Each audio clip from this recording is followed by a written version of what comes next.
this is a young girl, 19 months old, who was certified with as cause of death contusion of skull and cerebral edema. Immediately, this one screamed, "Are you kidding me? That how could you miss that?"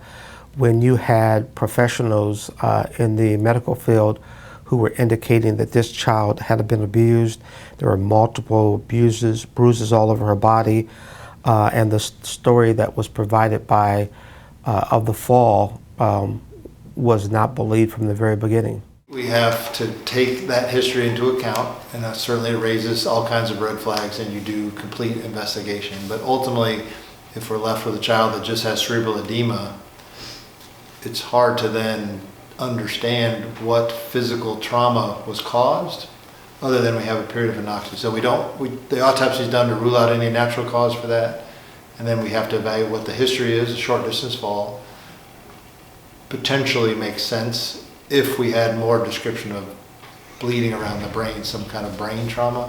So the fact that we don't does bring into question the diagnosis itself, and then how the brain was injured, potentially suffocation, other things come into play, or intentional injury because of that history, which raises red flags. Number one, you would have went back and looked at how this child was found, where this child was found. Talk to the person who was reporting it.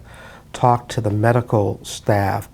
Ask the coroner to look at all the other bruises on this child.